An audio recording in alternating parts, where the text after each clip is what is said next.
Hey, good people, welcome to the Networking with Michelle show. I'm your host, Michelle Gomez, where we discuss life strategies with a little bit of entrepreneurial advice. Always grateful for those that are listening, whether you've been rocking with me for a couple of episodes or a couple of years. Thanks for tuning in.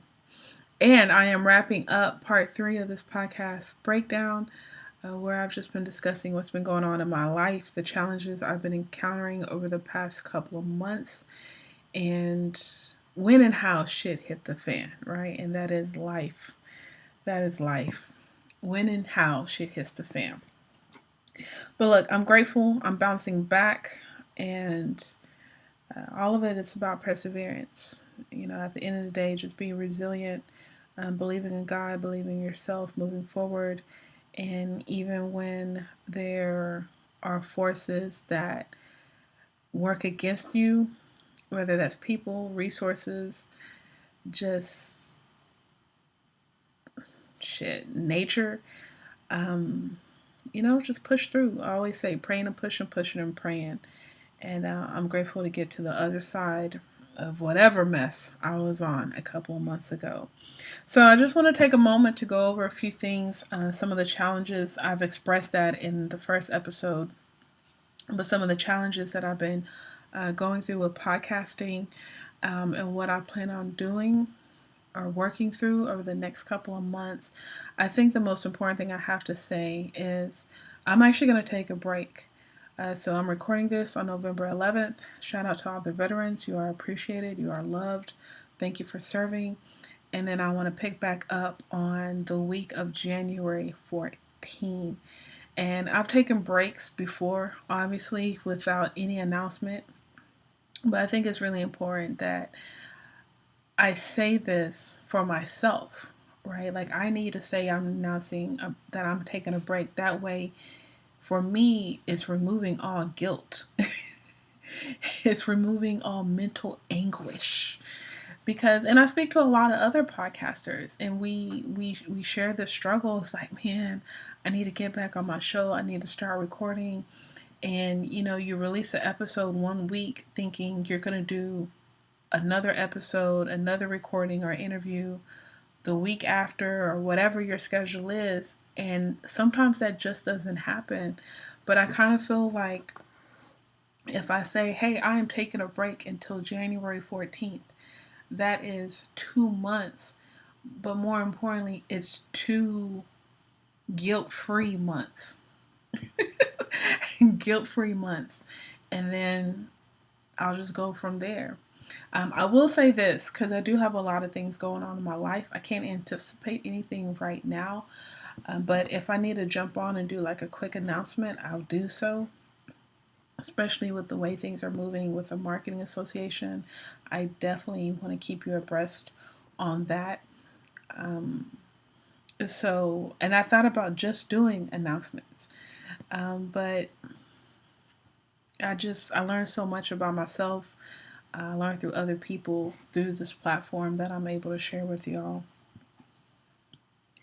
So some of the things I have in mind when it comes to the podcast, that I really need to spend the next 2 months or at least a couple of weeks is focusing on what do I want to do and how do I want to do it. Part of me hasn't taken the time. I can always record because I could open up my laptop and record anytime, but I haven't taken the time to do interviews, right? And I shared a lot of my discouragement about interviews because I could be in my feelings, I'm a creative, I'm sensitive about my, right? And I just feel like people don't respect the platform. And I don't know if they're thinking it's just a podcast, it's just Michelle, but I am tired of having people unprepared when it comes to the interview. So one thing I need to do is put in an interview guide. I don't know what to call it. Not necessarily a checklist, but like, hey, this is the interview. It's going to be this long, this platform. Make sure you have a USB microphone. Make sure you turn your AC and heater off because of miscellaneous noise. Don't do laundry while you're like stupid stuff. And I'm guilty of some of this stuff too, you know. Um, Please don't be driving during the interview because it messes up the connection. And I get it, we're all busy, but I'm gonna say the majority of the time. Well, let me say this: even if you want to be on my show, um, or if I want you to be on my show, I still ask you, like, you still schedule the time, right? And I feel like if you schedule the time, um, this is the time that works for you within the framework that I have provided if you go through my schedule link. And you'll be surprised how people are not prepared, or I'm surprised on how people are not prepared. And then it lessens the quality of the show. So those are some things I have to work through as far as my personal frustrations with that. But more importantly, preparing a guideline for people to be prepared. And whether that's before or after they schedule it, but these are the to dos if you want to be on the show. If not, X, moving on to the next person. So I feel like I just need to create tighter systems in place when it comes to guests on my show. And then more importantly, I do need to figure out when and how I want to interview people. Now, I've done plenty of interviews in the evening from 6 o'clock. I've done interviews as late as 9 p.m. Where I was a guest on someone else's show because they were based in Australia. And I mean, that's cool. So I just need to figure out if that's something that I want to implement before I go back to the interview structure. I do want to do more solo shows, and I always say that because I feel like sometimes in the past I would batch so many interviews that by the time I actually did a solo show, like it could be an easy 2 to 3, 4 months that have gone by, and I'm like, man, I need to catch you up on my life. Like, what have I been doing? Which is prime example of these last 3 episodes. So I need to find that balance between my schedule to do interviews and then how many interviews. And I want to get to the point where I don't want to say I'm recording on the last minute, but I don't want to batch episodes anymore, to be honest with you. And I know that's the way I was taught, and there's a great efficiency process with that. But I feel like it creates a lag. There's a delay, and I don't like that delay. And I would like to get to a point where if I record, this would be a prime example. And I'm just coming up with this and probably have to sit down. But maybe I record on Saturday morning. I do 1 or 2 interviews on Saturday morning. I record it, send it to my guy to edit, get it back, and then I have it up and available on Wednesday. And I think if I do that, I can provide you with current information, whether it's for myself or for my guests. Because lots of times the guests are promoting something, but by the time the interview is released, who knows where they are at with that promotion of their product and service. So I want to find a way for the podcast to be more efficient. At the same time, I want to challenge myself. Right now my podcast setup is really simple. I have my laptop, I have a USB microphone. For my solo shows, I record into Adobe Audition. If I'm interviewing someone, I'm using Zoom. And I can easily say I'm a podcast producer, right? But I was thinking about taking some courses at here in Houston called the Houston Media Source. They have TV and radio. If you create content, if you create shows, those shows will go through the Houston Public Access Channel, whether it's their TV channel or their radio. And I was thinking, hey, I can pay this very nominal fee, use their equipment, take some classes, learn this stuff, and hey, maybe I can have a radio show. And I think it's the balance of one, who listens to radio, and then 2, who listens to public access radio. And I don't think I'm so caught up on the platform or the platform distribution, but I'm really caught up on gaining a skill. And I'm at a point where I keep asking myself, like, okay, Michelle, how are you going to level up? How are you going to take this podcast to the next level? And I have thought about, going in the studio and recording. And at this time, I don't find it beneficial for me because my schedule is like mad crazy right now. And if I'm in the studio, I'm going to lose that flexibility to record. And then at the same time, considering other my potential guest. And a lot of this goes back to me working in 8 to 5 and just trying to squeeze everything in between 6 p.m. and 10 p.m. And it's tough, especially when it comes to the studio. At least the shout out to Gary Lee of the Spirit Network, Spirit Podcast, Startup Masters. I kind of feel like everyone's cramming for that time, regardless, anywhere you go. Most people have an 8 to 5, they have their side hustle, and then you got from 6 to 10 or 5:30 to whatever. That window that you're trying to get in, do what you got to do. And I think I'll lose that flexibility, especially right now where like Sunday morning, Sunday afternoon, and I'm recording. So there's just things with the podcast. It's like I want to gain a new skill set. It's been 3, almost 4 years. Like, what else can I do? What else can I learn? What else can I contribute when it comes to the skill of podcasting? But more importantly, the skill of media, right? The skill of media, because there's a lot of power in media. And I love media. I love PR. I understand the value of it. I've always enjoyed it for myself. It's been a hard sell for other people because they're like, I don't get it, or an interview doesn't necessarily immediately lead to a sale of whatever your product or service will be, but it brings great credibility on the right platform. And I'm like, Michelle, how can you blow this thing up, right? How can you take the steps to blow this thing up? Is to create this greater personality of who you are on different platforms and a wider reach. And notice I didn't say bigger platforms because I think a lot of the platforms are starting to equalize now through all of these distribution channels. But just really trying to find what will I do next to challenge myself. And I would love to do it like a TV show, like some type of TV setup where I can interview entrepreneurs. I love what Paul Brunson is doing with Uncommon Drive. You got Lewis House, who has been rocking his podcast for 5 to 6, maybe 7 years, and now he has a show on Facebook Watch.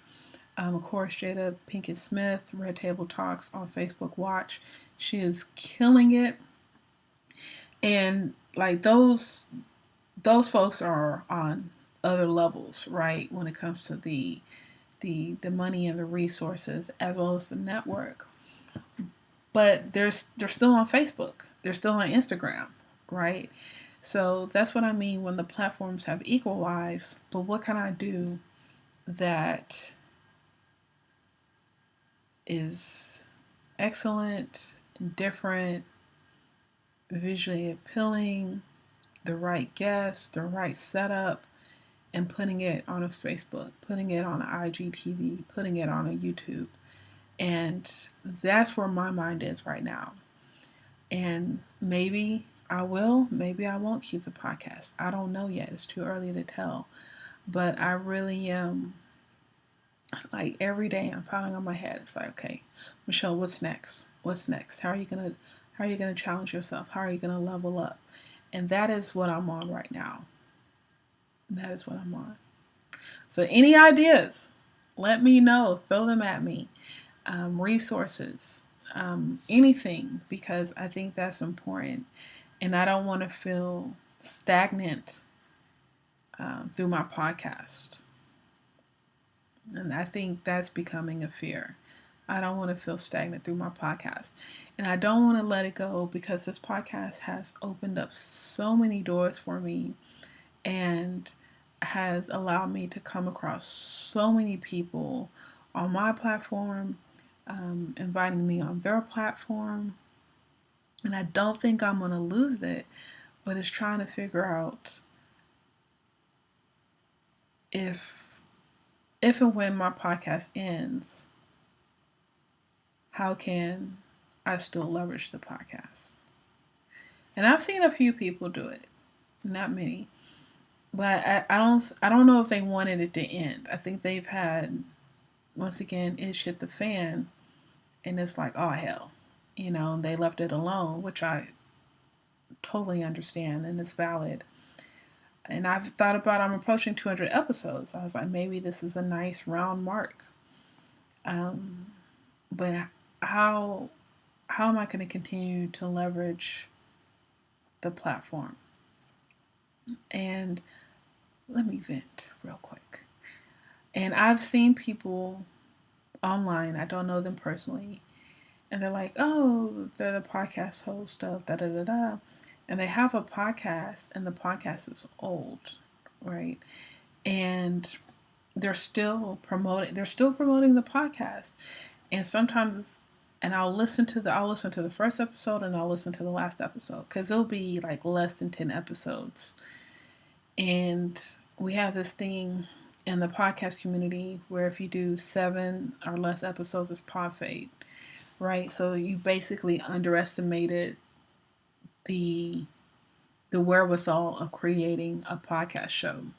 So especially so I'll say less than 20 episodes. And it's kind of like, okay, what happened? So I'll listen to the first episode and I'll listen to the last episode. And the last episode, it's a regular show, like regular interview, solo show, all is well. They don't mentioning, ending the season, ending the series. They just stopped. And I get it. But it's kind of, sometimes you can get caught up in a show and it's like Netflix. You start to binge listening. And 20 shows, you can listen to that in a week, right? Just say 30 minutes, 45 minutes, an hour for each show. You can listen, if it's a really good show, you can listen to the entire podcast in 1 week. At least I can at work. Because I'm there for 8 hours. At least 6 of those hours I'm listening to podcasts in one day.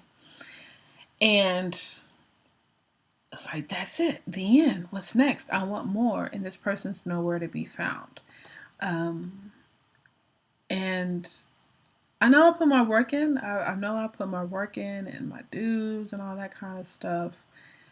But there's something very powerful with this medium I don't want to let go quite yet.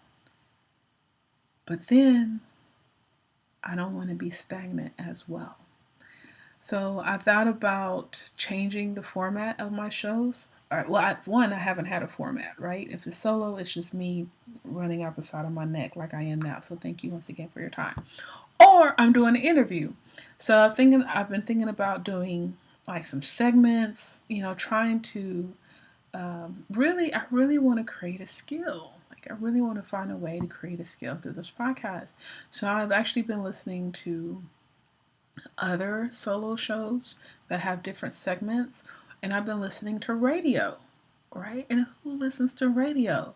But I've been listening to radio to understand, like, okay, how do you create these segments? How do you do these transitions? Of course, there's no music involved, but really trying to insert some personality and charisma into the platform. And I bought a book. I should have brought it with me, but I bought a book and it's really talking about how do you conduct interviews. And I know a lot of people say, oh, well, you just listen. All you have to do is listen. And, from there, you're going to get the next question. And I'm like, no shit, Sherlock. But there's more to that, right? There's more to that. Because interviewing is a skill. But like I said, I want to level up. So I just really want to take these next 2 months, this downtime, and recalibrate on changing the Networking with Michelle show if and when that's possible come January 2019. So that's what I'm going to be doing. And I already got some ideas, right? I got some ideas. If I wanted to record next week, I would have the ideas. But I just want to wait. I just want to wait and come back with some good ish. You know what I'm talking about? So that's where I'm at.